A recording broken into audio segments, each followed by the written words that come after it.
David Gilmour never needed noise or spectacle, yet with a single sustained note from the black Strat, the world would fall silent. Comfortably Numb is not a hit. It is a prayer.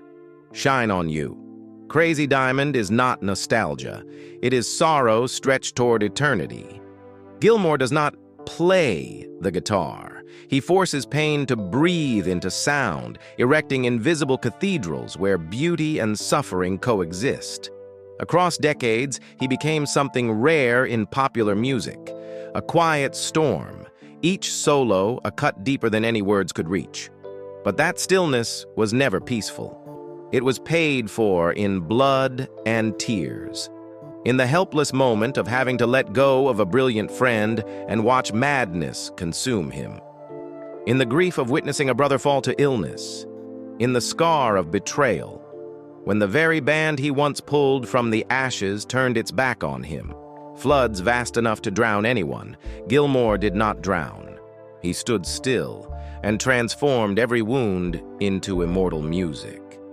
And so, as he reached 79, the world believed he had finally arrived at peace after endless tempests. But the truth is this: there remains a darkness never spoken aloud, quietly looming, a shadow that never appears on stage, never resides in the recordings, yet has never left. What still haunts the silent genius of Pink Floyd? Before we open that door, please tap like to honor the man who turned unbearable pain into some of the most beautiful melodies humanity has ever known. And stay with us, because what lies ahead runs deeper than any solo. Not every legend is born from victory. Some are shaped by a void, so deep it defies naming. For David Gilmour, that void did not take the form of poverty or violence, but something far more cruel: prolonged silence. He grew up in Cambridge in an intellectual household. His father, Douglas Gilmour, was a zoology lecturer at the University of Cambridge, a man of science, reason, and order. His mother, Sylvia Gilmour, was a teacher who later worked as a film editor, living among words and structure. From the outside, it was a stable, middle-class home, full of books and propriety. Those who lived near the Gilmour family later recalled a spacious, bright house by Grantchester Meadows, with a large garden and an atmosphere so quiet it was almost soundless. But for the boy sitting silently at the dinner table, it was a different world. Little emotional contact, little sharing, and almost no laughter. Years later, Gilmour would not describe his childhood through dramatic shocks. He spoke. Instead of indifference, a kind of coldness that made no noise yet left invisible, persistent scars. He was not an only child. David had a younger brother, Mark, more outgoing, more connected to everyday activities. But between the two brothers, there was no shared inner world. While Mark moved easily into games and conversations, David gradually withdrew into a private space of his own. Even when the house was full, the feeling of not being heard remained.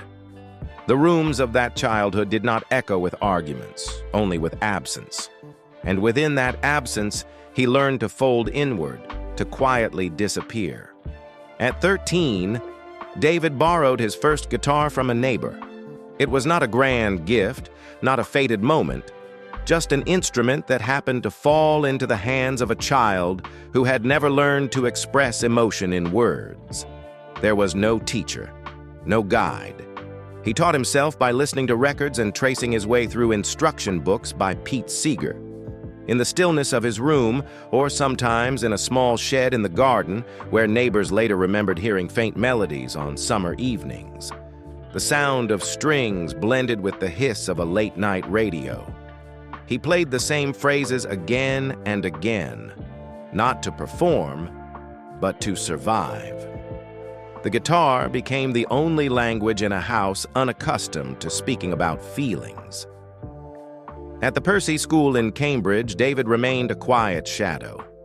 It was there that he played music with Syd Barrett and Roger Waters, schoolmates who, at the time, had no idea they would one day help shape music history together. But then, David's world was still very small. There was only the guitar, the one refuge that did not judge. Those silent years became a seed, not of ambition, but of a music that knows how to listen. Music slow enough to stay with sadness, patient enough to let a single note breathe, honest enough to turn emptiness into beauty. From a boy raised in a full household that lacked harmony, David Gilmour gradually formed a rare instinct to hold a note long enough for it to speak everything that was never said. No meaningful journey begins with victory. It begins with struggle, and David Gilmour's path began with longing. In the early 1960s, while former schoolmates Syd Barrett and Roger Waters were carving their names into London's psychedelic underground, David was scraping by in small local bands like Joker's Wild, a gifted guitarist with extraordinary feeling, yet without a stage of his own. He and his friends drifted across Europe, carrying the naive belief that music could sustain them. They bussed through Spain and into France, playing on street corners, in public squares, and at roadside cafes. No lights, no contracts, just a hat at their feet and the fragile hope of spare change from passers-by. That road proved more brutal than anything they had imagined. Failed performances followed failed performances. Guitars were lost, amplifiers stolen, money evaporated. Some nights brought an unthinkable choice, pawning the very instrument that carried their soul just to buy bread.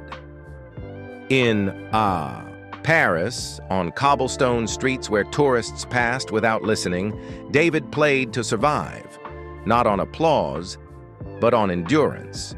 Hunger ceased to be abstract. It gnawed at every day.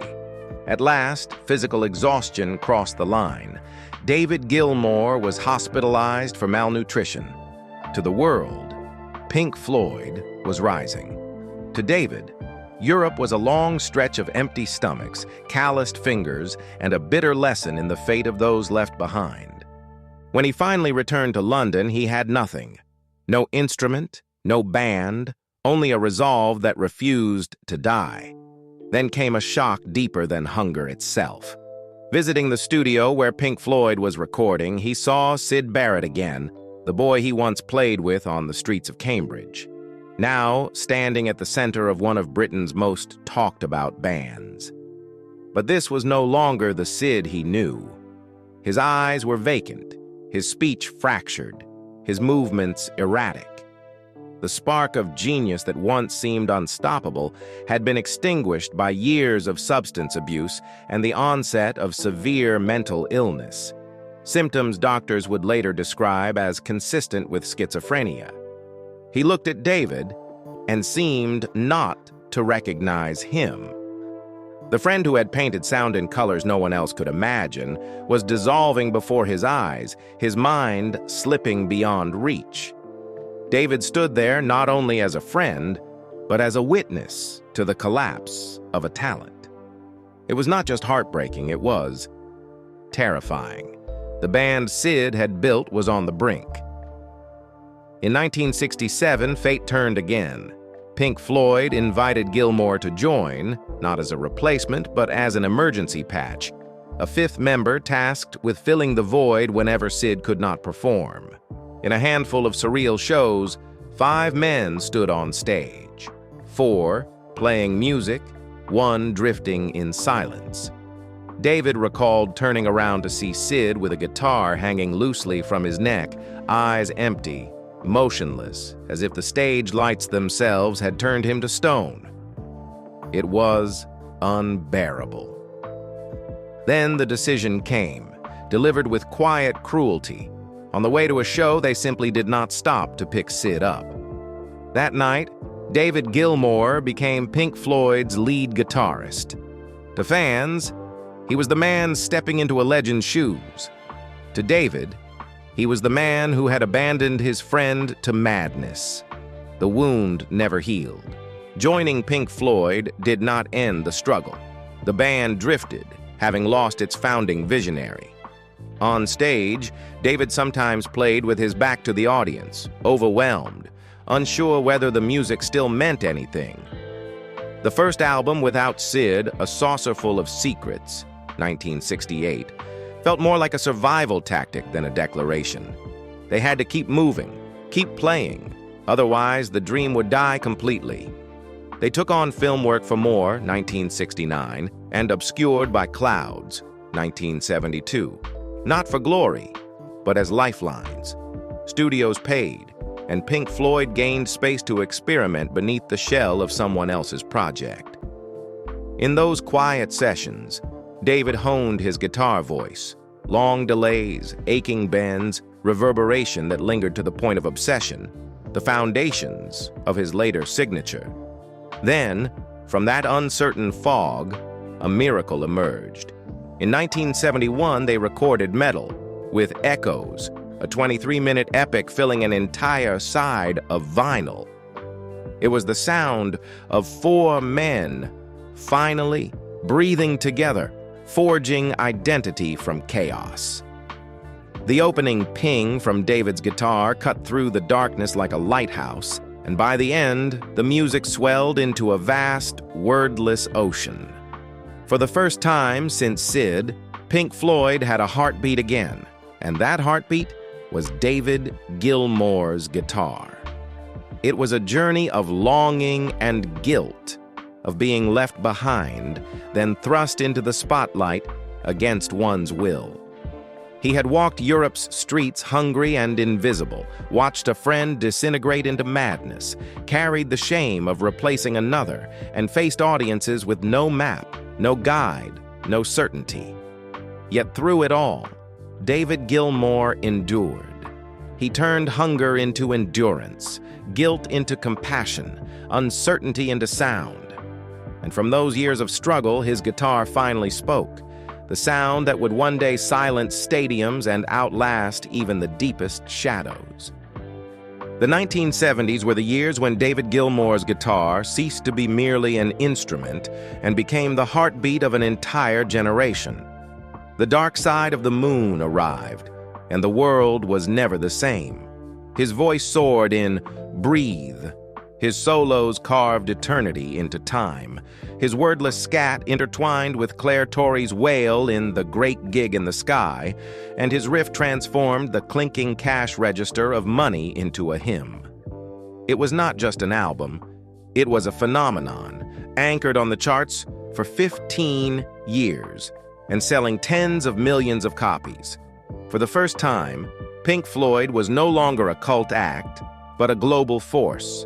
And at the center stood Gilmour, shaping every note until it felt endless, drawing stadiums into reverent silence. But success could not quiet the ghosts. Wish You Were Here felt more like a funeral mass than a record. Shine On You Crazy Diamond opens with 4 mournful notes, each one a tear shed for Syd Barrett, the friend who once led them all, now shattered by addiction and severe illness, gone long before his body would follow. When Gilmour sang Wish You Were Here, it was not a performance. It was grief transfigured into melody, absence pressed into vinyl. He later admitted he could barely sing it. Every word carried Syd's shadow, silent, distant, forever young, forever lost. To fans, it was another masterpiece. To David, it was a reminder of how genius can be destroyed and how addiction steals more than lives. It steals the futures that might have been. The fractures deepened with Animals, where Waters' lyrics dripped with rage, while Gilmour's guitar cried out for humanity. Then came The Wall, hailed as a triumph, yet lived as a battlefield. In the studio, Comfortably Numb became their front line. Waters demanded orchestral despair. Gilmour answered with fire, and together they forged one of the greatest solos ever recorded. The cost, however, was brutal. Rick Wright, Gilmour's quiet brother-in-arms, was expelled from the sessions, reduced to a hired hand on the road. Behind the flying pigs and crumbling bricks, Gilmour felt the stage grow colder, the connections thinner, the band's soul slipping away. Even at the peak, he would later admit, the music began to lose its meaning. Then came humiliation. The final cut bore Waters' stamp alone, leaving Gilmour a name in the credits, diminished to what he bitterly called a session player in my own band. His voice was choked off, his presence erased. When Waters departed and declared Pink Floyd finished, suing to dissolve the name, the headlines echoed his claim. Overnight, 20 years of Gilmour's life seemed to vanish, as if the man who had given the band its voice had never mattered. It was not merely a professional defeat, it was an erasure. Yet Gilmour refused to disappear. Quietly, resolutely, he returned to the studio and let his guitar speak where words could not. A momentary lapse of reason overcame the odds, and though critics doubted, the stadiums filled. 7 years later came the Division Bell, steeped in reconciliation, with Wright restored as a collaborator. The tour grossed hundreds of millions. Pulse immortalized their power. At last, the shadow of being just the replacement was dispelled. Pink Floyd was not one man. It was Gilmour, too. But even victory could not silence death. In 2005, the classic quartet, Gilmour, Waters, Wright, Mason, stood together one last time at Live 8. Their Comfortably Numb was not merely a song. It was resurrection. 4 men, long divided by silence and bitterness, briefly made whole. For an instant, the years fell away, as if time itself had forgiven them. The crowd roared like thunder, yet behind Gilmour's eyes lingered a darkness, as though he knew the miracle could not last. 3 years later, that fear became truth. Rick Wright, the quiet companion, his brother in harmony, was gone, taken by cancer at 65. For Gilmour, it was the cruelest symmetry. Syd lost to madness, Rick lost to death, and the band they built together reduced to photographs, recordings, and ghosts. It was not only the death of a friend, it was the death of Pink Floyd's breath itself. And so, the endless river emerged, woven from fragments of Wright's playing, a record that felt more like a seance than an album. Each note was a voice carried across distance, a whisper from a man who could no longer sit beside him on stage. To the world, it was music. To Gilmour, it was farewell, a requiem, the final breath of a brotherhood that could never be reborn. After that, Gilmour turned inward. His solo work sought not spectacle, but truth. On an Island, 2006, with lyrics by his wife Polly Sampson, revealed a man at peace amid pain and beauty. Rattle That Lock, 2015, spoke of freedom, exploration, and the voice of someone who had weathered every storm. And when he returned to Pompeii, where he had once stood with Floyd in youth, he came alone, just the man and the guitar, closing the circle with quiet grace. David Gilmour's career has been both glorious and tragic. Stadiums rang with his sound, yet silence followed him home. Betrayal wounded him, yet he kept playing. Friends were lost, yet he carried their voices through his strings. He turned hunger into endurance, guilt into compassion, and loss into eternal music. The boy who once pawned his guitar to eat became the man who gave the world songs that never die.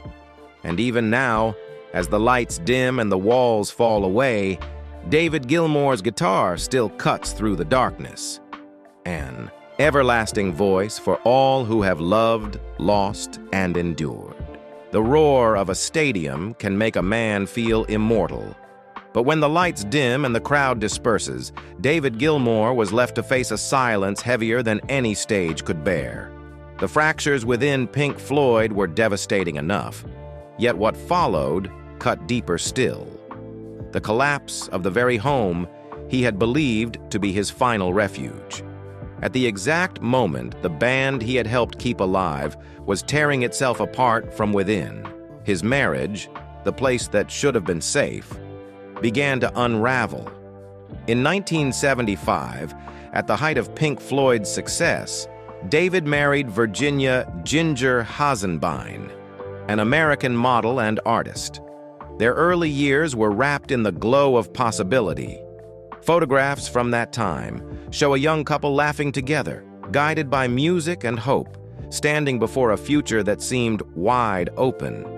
For Gilmour, who had grown up in a household where emotions were rarely spoken aloud, marriage once meant opportunity, the chance to build a warmer home and to give his children the presents he himself had missed as a boy. 4 children followed: Alice in 1976, Claire in 1979, Sarah in 1981, and Matthew in 1986, filling the house with the sounds of ordinary life, voices echoing down hallways, small feet running toward the door, hands tugging at his sleeve whenever he returned from tour. Years later, David would recall that period as a reminder that something more important was always waiting at home, more important than any performance. But as the 1980s wore on, the strain of a life stretched thin began to seep into every corner. The band was falling apart, his role increasingly questioned, and the outside world began to see him as the replacement rather than the soul of the music. At home, absences grew longer. Nights turned into weeks, weeks into months.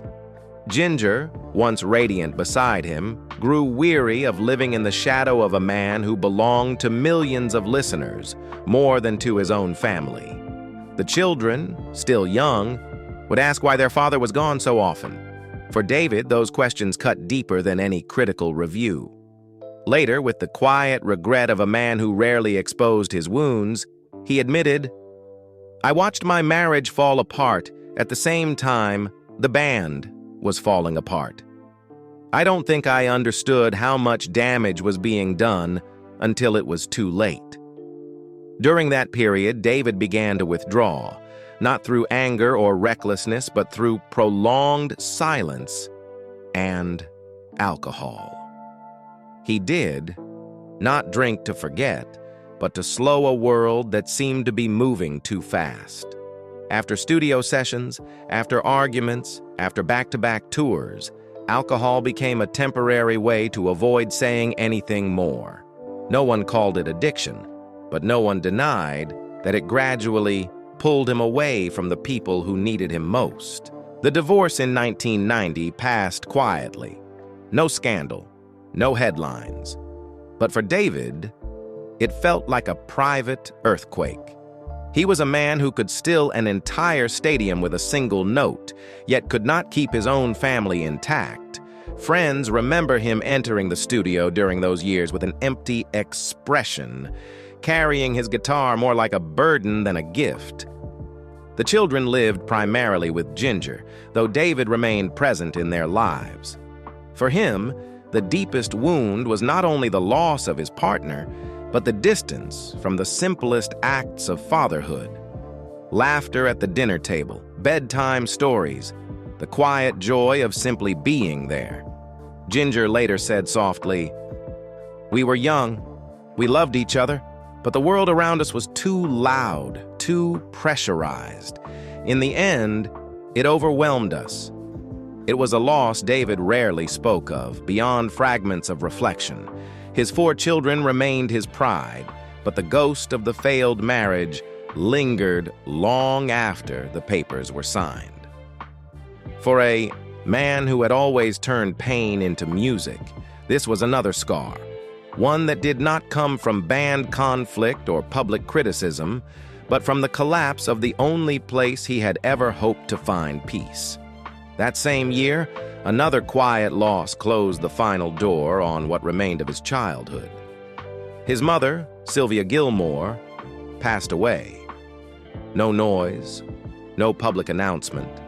Just another absence added to the life of a man long accustomed to silence. For David, it was not only the loss of a mother, but the end of the last intact family bond.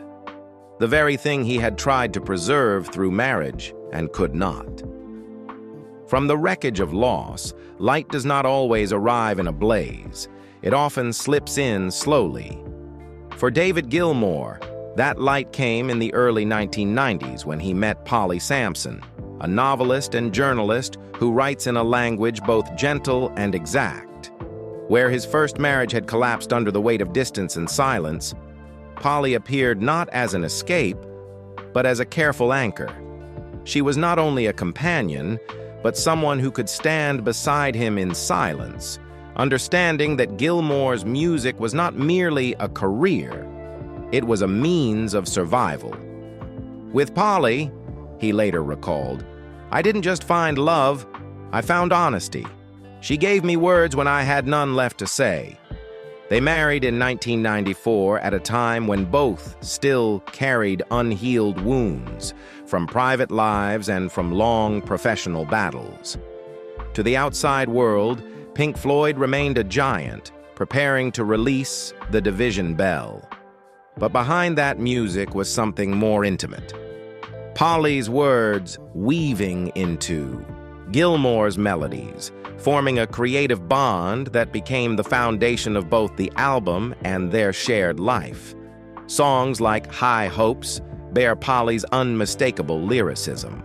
Listeners hear grandeur and longing, but for David, those lyrics were more personal still. A message whispered by his wife, threaded into the architecture of Pink Floyd's sound. It was one of the rare moments when public and private life did not oppose each other, but coexisted. Music as confession and music as empathy. Their home soon filled with the sounds of everyday life. 4 children together, along with David's 4 from his previous marriage, formed a household of 8. A space once hushed after divorce now rang with laughter, footsteps, small arguments, and the steady rhythm of a crowded home. For a man who had once returned to a cold, silent house, it was a slow revival. Friends remember this David not as the haunted figure bent over a guitar, but as a father sitting on the floor among children's toys, or a husband quietly strumming while Polly wrote lines in a notebook beside him. It was closeness, but also a kind of alchemy. Pain was not erased, but transformed into collaboration. Polly put it plainly. I never felt I was stepping into the shadow of a legend. I stepped into a life, and it was a life we built together. For David, that life was not without ghosts, memories of his first marriage, the frequent absence of children who lived mostly with Ginger. But Polly gave him a space where those realities could be faced rather than buried. She was both mirror and refuge, reminding him that even the greatest artists are still men who need home, warmth, and forgiveness. Over time, their creative partnership grew clearer. Polly wrote lyrics for Gilmour's solo albums, including On an Island, 2006, a UK chart topper not through spectacle, but through intimacy. These songs spoke of peace, reflection, and the quiet victory of continuing to live. Polly's words settled into David's voice and guitar like a steady presence. Rattle That Lock, 2015, revealed a freer Gilmour, still searching but no longer broken. Music shaped by a partner who had weathered many storms at his side. Their story is not remarkable only for what it produced in music, but for the life built alongside it. After decades defined by chaos, fracture, and loss, David Gilmour found in Polly not perfection nor an escape, but balance. The man who once watched his family dissolve in silence now realized he was living in a home where words could be spoken, where songs could heal, and where love did not need to be loud to endure. For David Gilmour, Polly Sampson is not only a wife, she is proof that even after long storms there can still be music, and there can still be light. After all the private fractures, a marriage that could not be saved, friends who drifted away one by one, and a band no longer whole, David Gilmour did not step out of life as a victor.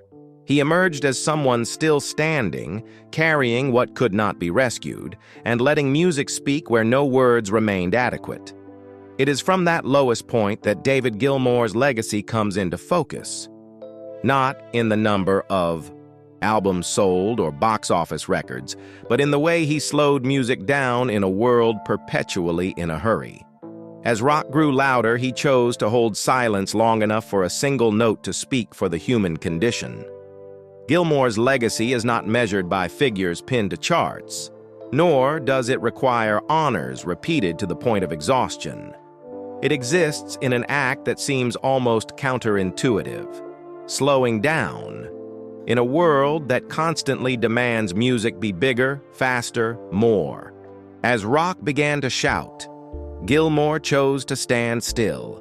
He let a note hang just long enough that the listener could not escape their own emotions. His guitar does not rush forward to conquer, it stays, quietly extending the moment until silence itself becomes part of the melody. Not everyone recognizes this at once, but once heard, it is difficult to forget. He quietly changed the way lead guitar could exist in rock music. No longer a race of speed or a display of virtuosity, but the art of restraint. A slow bend like a sigh, a sustain stretched like a memory that refuses to fade, a space left intact as if honoring emotions not yet named. From progressive rock to alternative, from ambient to post-rock, that influence spread not loudly, but gradually by absorption. Within Pink Floyd, Gilmour was never the loudest voice, but he was the one who held the balance. If Roger Waters built heavy structures of words, Gilmour opened the cracks where light could enter. If one erected walls, the other left windows. That fragile symmetry is what allowed their music not merely to be heard, but to be lived with, across decades, across generations. Yet Gilmour's deepest legacy does not reside on stage or in the studio. It lies in his refusal to freeze himself into an icon. When he could have kept everything, fame, wealth, the guitars that made history, he chose instead to give them away. Instruments, money, even private spaces once considered sacred. To Gilmour, music was never something to possess. It was something to be returned. And when the legacy was complete, when there was nothing left to prove, he did not turn back to the past as a refuge. He walked slowly into another silence, where the question was no longer what he had achieved, but how he would continue living with all that had been lost. It is from that silence that David Gilmour's present life begins to take shape. Now at 79, David Gilmour no longer lives inside the glare of a rock legend, but within the slow, steady rhythm of family life. He shares his days with Polly Sampson, his wife since 1994, his partner in life and in writing many of the most inward-looking songs of his later years. Together they have raised a blended family of 8 children, 4 from his first marriage, 4 from theirs. And though the children are now grown, their presence remains inseparable from his daily world. Some of them, like Romany and Gabriel, have even stood on stage beside him, adding their voices to the music of their own family. For Gilmour, home is no longer a stage, but a circle of loved ones, where grandchildren play, where evenings pass unhurriedly in Sussex, or aboard the Astoria, with Polly beside him as the River Thames drifts quietly beyond the windows. An estimated fortune of more than $180 million never turned him into a caricature of rock star excess. Gilmour's true wealth is not Hollywood mansions or rows of cars and marble garages, but spaces where music can breathe and where silence can become melody. In 1986, he purchased the Astoria, a Victorian wooden houseboat permanently moored on the Thames, and transformed it into one of the world's most iconic recording studios. There, a momentary lapse of reason, the Division Bell, and much of his solo work were born. To this day, the Astoria is not merely property, it is a sanctuary of sound, where time seems to slow. In Sussex, Gilmour devoted himself to restoring Medina House, a roughly 8,000-square-foot residence overlooking the sea at Hove. Once valued at $15 million, later listed at $10 million, and more recently adjusted to around $9 million after legal disputes, the house feels more like a retreat than a trophy. A place where sea air moves through open windows and music seems to dissolve into the horizon. Beyond England, he once owned a villa in Greece, offered for sale at around $1.5 million, where Mediterranean light once framed rare days of calm. If his passion on land roared with engines, in the air it answered a call from history. Gilmour owns an enviable collection of Ferraris, most notably a 1988 Ferrari F40. The car he and Nick Mason once drove across Europe themselves, a guitarist and a drummer roaming the highways like boys before the vehicle was later displayed at the Birmingham Motor Show. Through his company, Intrepid Aviation, Gilmour also assembled and restored a fleet of historic aircraft, a P-51 Mustang, Beech Staggerwing, Boeing Stearman, Yak-50, Yak-52, and the rare SNJ-7C. These planes have appeared in more than 80 film and television productions, including Band of Brothers. For him, they were not luxuries, but living artifacts, restored with the same reverence he gives his guitars. Yet Gilmour has never been a prisoner of wealth. In 2003, he sold his Little Venice home for $3.6 million and donated the entire sum to the homelessness charity crisis. In 2019, he chose to give away 120 guitars, including the Black Strat, the instrument forever linked to Comfortably Numb and Shine On You Crazy Diamond. That guitar alone sold for nearly $4 million, anchoring an auction that raised $21.5 million in total, all donated to Client Earth. He also contributed $25,000 to Save the Rhino in memory of Douglas Adams, the writer who suggested the title, The Say Division Bell. Gilmour's message was unmistakable. Wealth, cars, planes, even guitars are temporary. My guitars have served me very well, he said, but now it's time for them to serve the planet. He still plays, still sings, still tours. His hair has turned white, his steps slower, but when his fingers touch the strings, time seems to hesitate. A single note hangs in the air, fragile, yet unbroken. Today, Gilmour lives quietly, walking the windy Sussex shoreline, tending a garden with the patience once reserved for a melody, recording on the Astoria while the river murmurs outside. The body may age, but the sound does not. What surrounds him now is not only silence, but a fragile symphony of family. With Polly Sampson, his wife, his muse, he has built a life where love becomes collaboration. She writes the words, he gives them breath. The children add their voices, Romany trembling in Between 2 Points, Gabriel and Charlie contributing notes of their own. Luck and Strange, 2024, is therefore not merely an album but a family portrait, painted in chords and verses. On stage, from Circus Maximus in Rome to New York and Los Angeles, Gilmour no longer stands alone. He stands within a circle of blood, memory, and connection.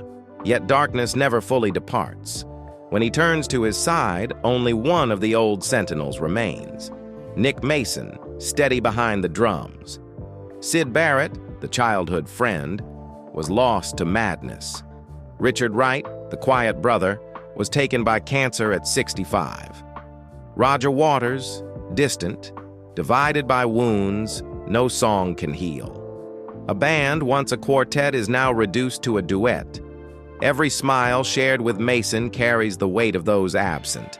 Even the memory of that Ferrari journey in 1988 now feels like a ghost gliding along empty roads. The joy remains, but so does the silence. David Gilmour does not end with words. He lets sound close the circle. The notes are there, slow enough, long enough, for each listener to find a piece of themselves in the silence between them. If David Gilmour has ever made you pause, close your eyes, and feel something you couldn't quite name, share it below. Did you meet him first through the dark side of the moon, Wish You Were Here, The Division Bell, or through a single solo that still lingers with you today? Leave a like, a quiet tribute, and let's carry his music even farther into the silence, into the light, and into every heart it can still reach.